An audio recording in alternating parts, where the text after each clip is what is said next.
السلام علیکم ورحمۃ اللہ وبرکاتہ۔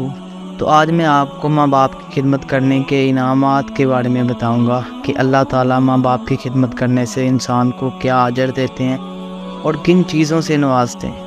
تو ایک واقعہ آپ کو میں سناتا ہوں۔ حضرت موسیٰ علیہ السلام نے ایک دفعہ اللہ تعالیٰ سے پوچھا کہ اے اللہ، جنت میں میرا ساتھی کون ہوگا؟ میں دیکھنا چاہتا ہوں کہ جنت میں میرا ساتھ کون دے گا یا میرا ساتھی کون ہوگا۔ اللہ تعالیٰ نے فرمایا، وہ فلاں قصاب جو گوشت بیچتا ہے وہ جنت میں آپ کا ساتھی ہے۔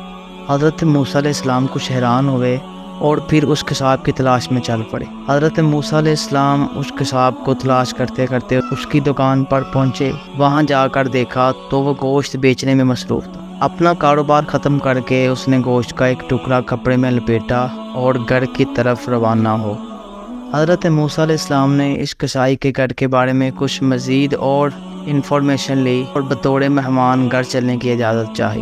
گھر پہنچ کر کسائی نے گوشت کو پکایا اور پھر روٹی پکا کر اس کے ٹکڑے شوربے میں نرم کیے اور دوسرے کمرے میں چلا گیا جہاں ایک نہایت کمزور بڑھیا پلنگ پر لیٹی ہوئی تھی۔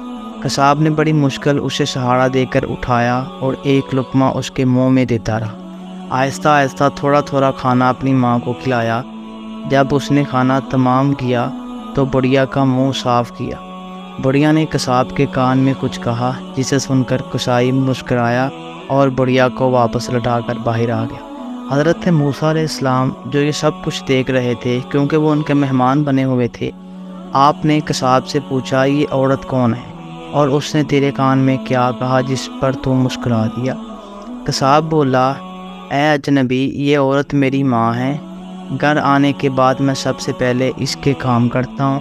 یہ روز خوش ہو کر مجھے دعا دیتی ہے کہ اللہ تعالیٰ جنت میں تجھے حضرت موسیٰ علیہ السلام کے ساتھ رکھے، جس پر میں مسکرا دیتا ہوں کہ بھلا میں کہاں اور موسیٰ کلیم اللہ۔ سبحان اللہ۔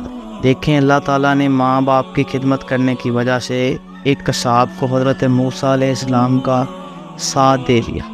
تو اگر آج ہم بھی اپنے ماں باپ کی عزت کریں، ان کا احترام کریں، بڑھاپے میں ان کی قدر کریں، تو انشاءاللہ ہمیں بھی دنیا میں بھی اور آخرت میں بھی اللہ تعالیٰ ضرور نوازیں گے۔ اور نبی پاک صلی اللہ علیہ وآلہ وسلم کے بے شمار فرمان ہیں ماں باپ کی خدمت کرنے کے بارے میں۔ قرآن میں بھی اللہ تعالیٰ نے فرمایا کہ اپنے ماں باپ کو اف تک نہ کہو، اس لیے ماں باپ کی قدر کرنی چاہیے۔ اگر آپ کو ہماری یہ ویڈیو اچھی لگی ہے تو ویڈیو کو لائک کریں اور چینل کو بھی سبسکرائب کریں تاکہ ہر آنے والی نئی ویڈیو کا لنک آپ تک پہنچ سکے۔ Thank you.